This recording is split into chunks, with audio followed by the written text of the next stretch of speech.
readers, reviewers, countrymen, lend us your ears.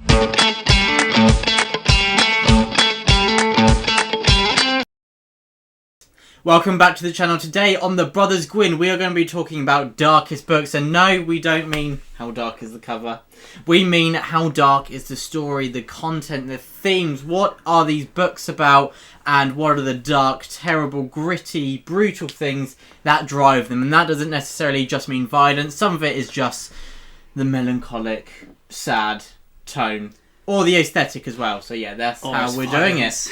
Or it's violence in some cases. But Ed, do you want to kick us off? Yeah, so it's dark books, not just grimdark. You know, obviously grimdark is a hotly debated topic Let's not get into it. Let's not get into it. But we are just talking about just dark books. Books that you should read with the light off. No, really, that's horror. The first one for me is fantasy. How do you read? In... Harry Potter with... Oh yeah, Lumos Maximus. The Court of Broken Knives by Anna Smith Spark is a very dark book, and this is the only fantasy one that's actually made it onto my list. And what is dark about this is because, like Will said, the themes that are covered here are incredibly, very grey, very morally grey. The characters portraying these themes as well are very nuanced as well, and they are, I think, well, firstly, Anna Smith Spark has a really beautiful style. An approach to her writing that is the only person in the world, really, to me, to resemble the great Cormac McCarthy. The way that she dissects a sentence and the way that there is a kind of a philosophical approach to her structure as well. The Court of Broken Knives is about two characters. One is kind of a drug-addled young man who has a big future ahead of him in terms of his family. He has got a lot to live up to, and the other character is the head nun at a quite brutal nunnery. And you know, the religion here plays a huge part, and also the fantasy, the world building is massive. And it's such a big part of why these books are so dark as well, because of the world around them. But also the characters do things that are really despicable. They're very hard to love, but they're so easy to carry on reading about. And it is a book that will test you at times. I think this is a series that really pushed me to think, you know, what do I want, you know, what do I enjoy about reading and all that kind of stuff. Usually before I read this, it was always like, oh, I really enjoy reading about heroic characters and people that are really good through and through. But this really did make me change my mind, that I could really enjoy a series that didn't have those characters, you know, that didn't have like Legolas kind of thing, that didn't have Aragorn's heroism or Sam's goodness, you know, that kind of thing. So Samwise, yes. So yeah, I really like The Court of Broken Knives, and I think the series is absolutely fantastic, and it's very dark as well. No way.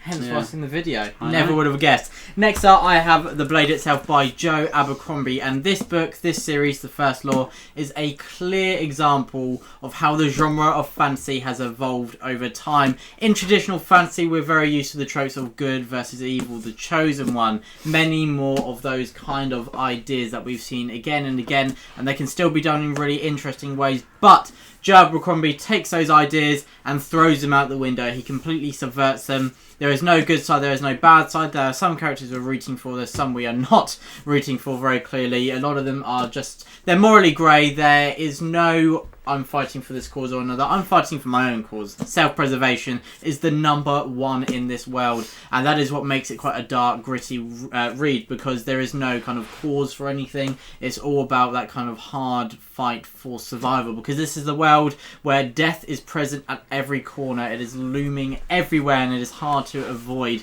And so these characters are taken on dangerous journeys across the land.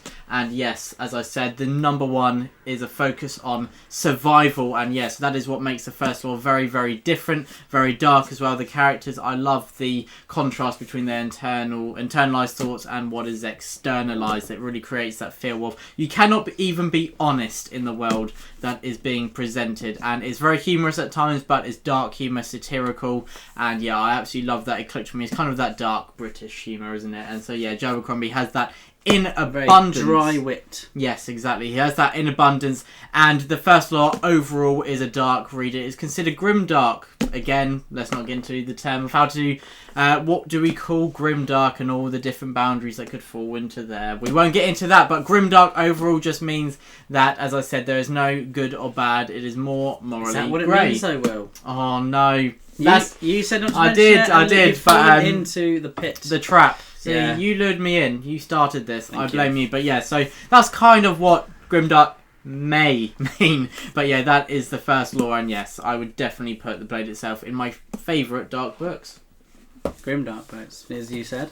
And it's only a brown neutral colour. And it's dark.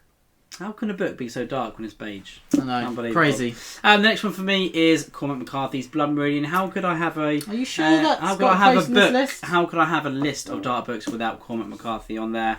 I don't know. This is the Folios edition, which I don't actually think is very nice, to be honest.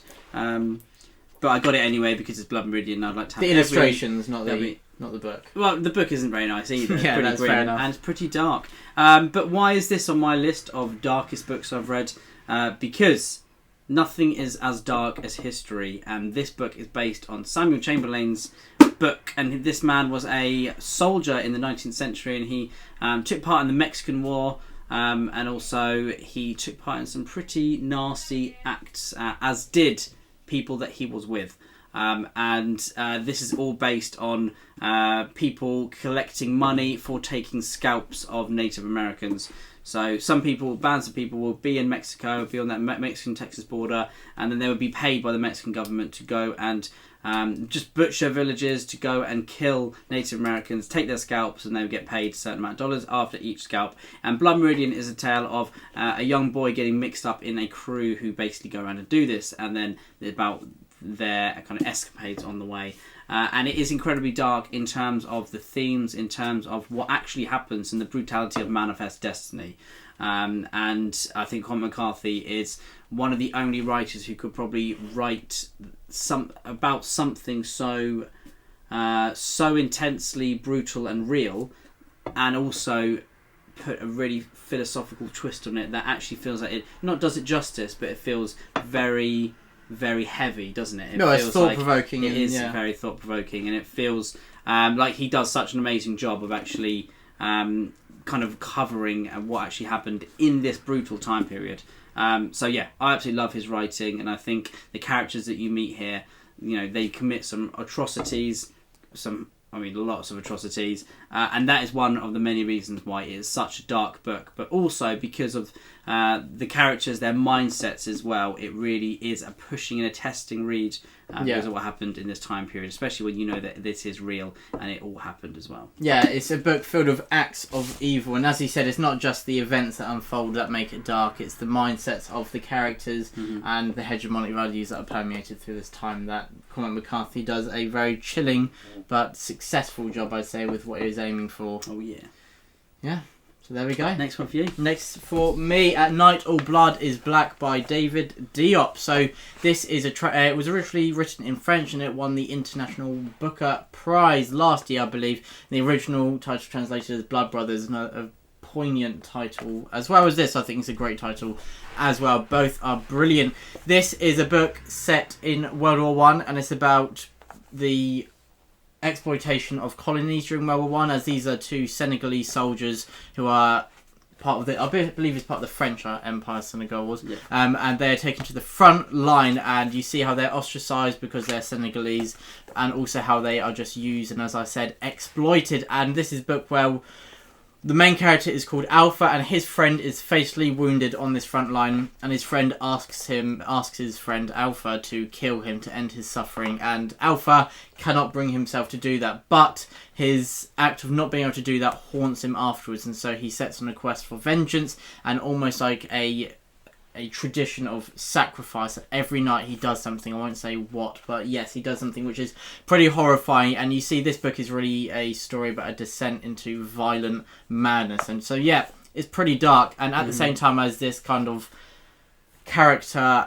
examination of the psyche, it's very interesting in that way, and also group mentality as well, but also as another lens which is quite symbolic. But I find symbolism, it can often detract from the story, but in this case it really enhances it, and this is where we see some flashbacks, and it looks at the origins of Alpha and his friend and the influence of the empires on the colonies what was seen as good at the time, but also you see the terrible acts that are committed as well. And yeah, I won't go too far into it because I may be spoiling it if I go more into it. You know, it's just I want to talk about any more, then that'd be more words than the actual.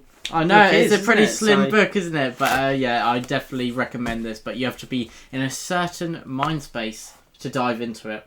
It's a bit like Blood Meridian in that sense. Yeah, definitely. The next one for me is The Whale Road, which is a historical fiction set in the Viking Age period. And it's by Robert Lowe. Robert Lowe's a great author, and I think these are my favourite Viking Age tales. Now, they can sometimes feel a little bit as light-hearted as The Last Kingdom, which sometimes does feel pretty light-hearted, doesn't it?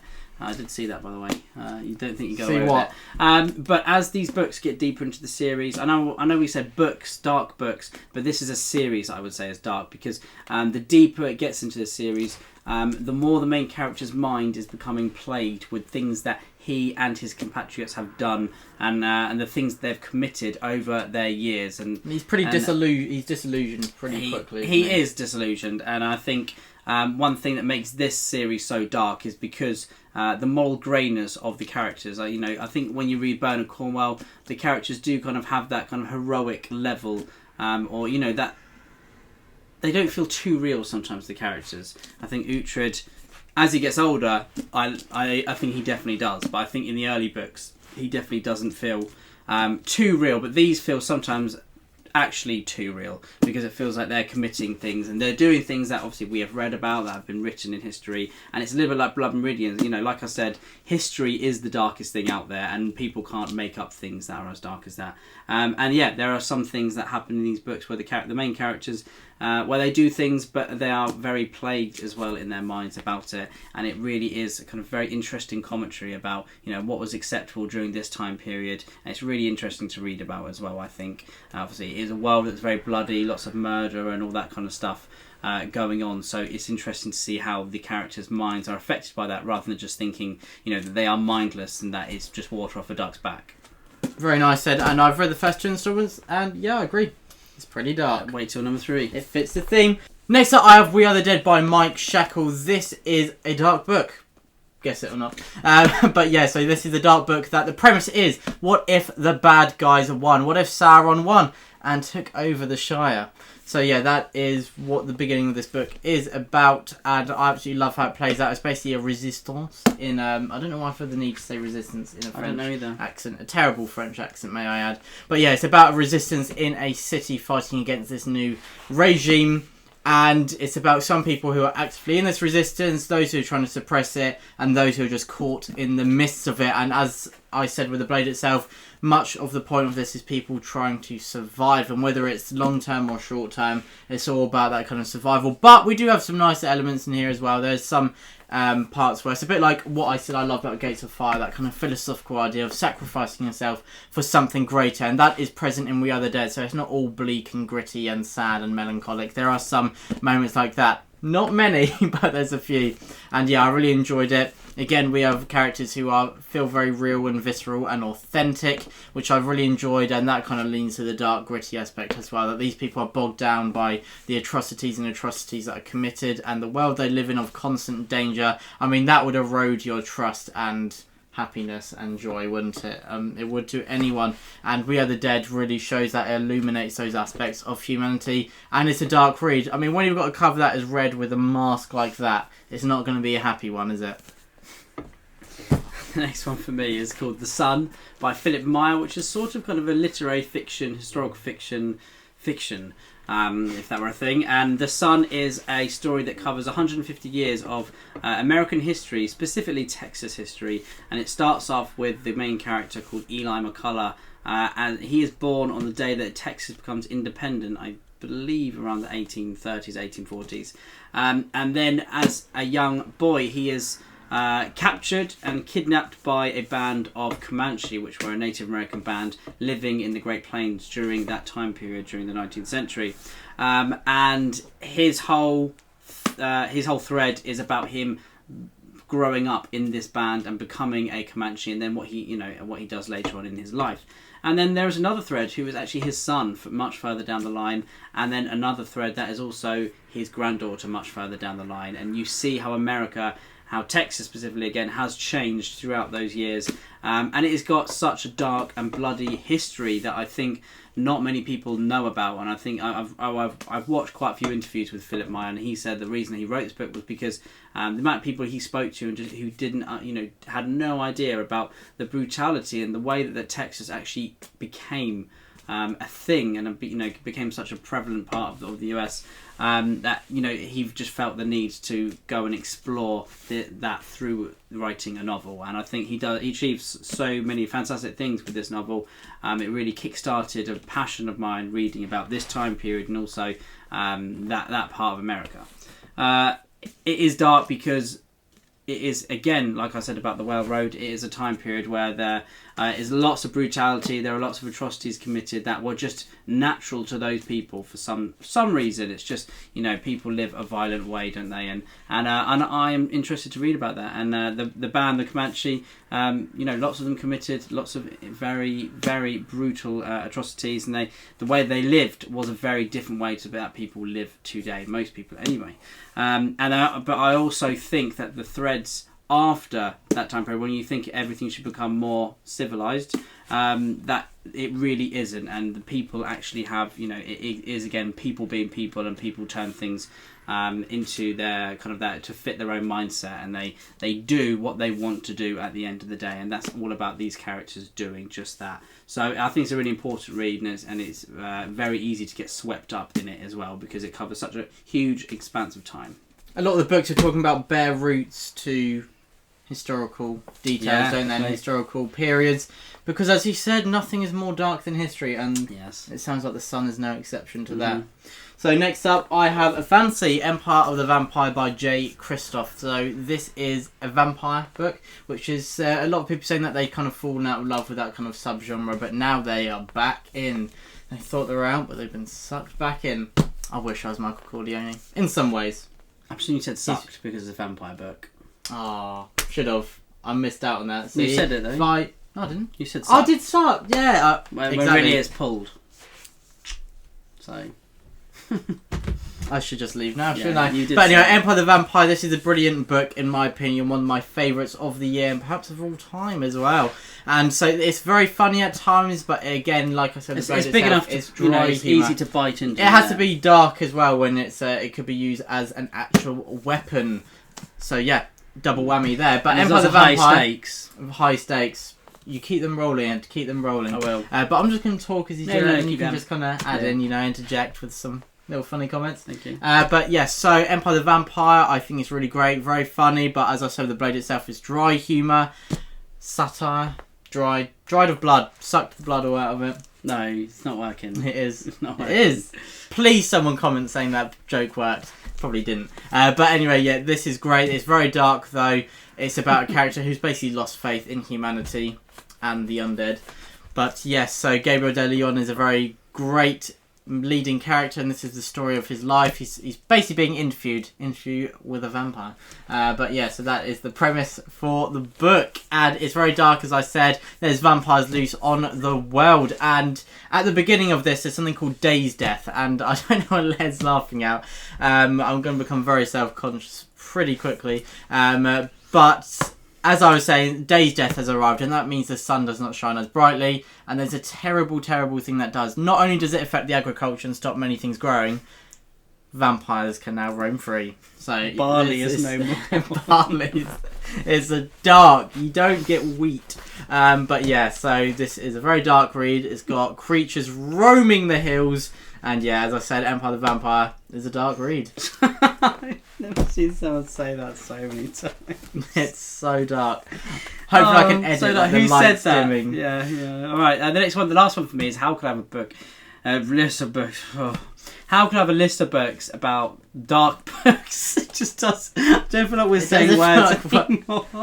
But A Little Life by Hanya Yanagihara is an incredibly dark book. It is. It addresses lots of themes, and modern themes as well, because this is a book. I read it because I looked at Sally Rooney's kind of, if you like Sally Rooney, you should try this. And I thought, oh, this came up. I thought, oh, it's a bit like Sally Rooney. No, I thought that was a horror. This was Imagine it was crushing. upsetting, so crushing, so heartbreaking. I watched to read. Jack Edwards do a vlog. Yeah. And he starts like sounding quite optimistic. He's like, I've heard this is scary, but well, not as in scary horror, but as in scary in how emotionally engaging and crushing it is. Traumatizing. Yeah. Traumatizing, that's the word. Yeah. And then it came true, and I think he was sobbing by the end. Yeah, the author really puts her characters through the mills, and I think that's the saying. Yeah, it is. Is it through the mills? Why would you put people through a mill? Talking of barley. But the characters. We don't have time to go into the roots. No, they endure some truly horrific things. Some of them, anyway. It's about a small group of people, just basically living through their years after college, and it just basically tells us about what they get up to in their life and their associations, their social life, and all that kind of stuff. But it is just about people being people again. And as you read more, you find out more about the characters' backstories, and also, you grow so attached to them. And also, I think it's dark because of where you begin, where it feels quite lighthearted, and where you end, where you realise that you've just gone on an absolute odyssey of death and just sadness and crushing emotions, that you cannot help but feel that was probably the darkest book I've ever read. Nicely put, Ed. Yeah. I'm sure everyone really wants to read it now. Next up, last one is The Road, and that is by Cormac McCarthy. When Ed was talking about Blood Meridian, I was like, that's not going to be the last with Cormac McCarthy in this video. I do think they did a good job with this one. Yeah. This and Wolf 4, I think they've done a really good job on. Sometimes I don't quite get the artist or the style. Wolf 4 by Cormac McCarthy. Yeah, Wolf. But The Road is a dark book. This is apocalyptic, not in the sense of zombies, but either there has been a nuclear war which has destroyed much of the world, or there's been an environmental crisis. We are not explicitly told, and the characters themselves don't know. They just knew that everything started spouting on flames. Fire started erupting from the ground, basically, burning everything to cinders, and there are very few people left alive. And this is about a father and son wandering across America trying to get to safety. And you think, oh, there could be some warmth there. They probably say about 12 words to each other, so perhaps not. But it is driven by that father-son relationship. So there is heart, but not happiness. There's heart, engagement, all of that. And you really feel the love that this father has for his son. But it is about them, again, surviving. This is a theme with the dark books. It's all about they have no time for anything other than thinking, how am I going to survive the next 12 hours? Maybe even 6 at a push. But yeah, so that is The Road. It is very thought-provoking, very philosophical at times, very tense. Some are that scene in the house, or they find something there which is absolutely chilling. And yeah, The Road is quite a short read, and I would highly, highly recommend it. Very nice. I need to watch the film with yeah, you do. It's a good film. That is our video on darkest books that we've read. Now, hopefully that you enjoyed that video. Have you read any of these books? Please let us know in the comments below. And yeah, tell us what books do you think are incredibly dark and why. Do you enjoy reading dark books? Obviously, we do enjoy reading dark books. I think there's a kind of a fascination element to them as well, as seeing kind of the most extreme parts of humanity. The depravities of yes, which is mankind. Obviously, if you're in the right mood, then watch it, or read it. Just like we love True Detective. I think that's probably the darkest series. But I did start this video quite happy, and now I feel like I've been I feel like sucked of all the joy. Like trying to recommend people read horrible stuff, but which is going to make them cry. But they're very. It's not our fault. We warned you. Yeah, we didn't write them. We're just the messengers. But thank you very much. Truth and courage from the Brothers Gwynne. The Brothers Gwynne.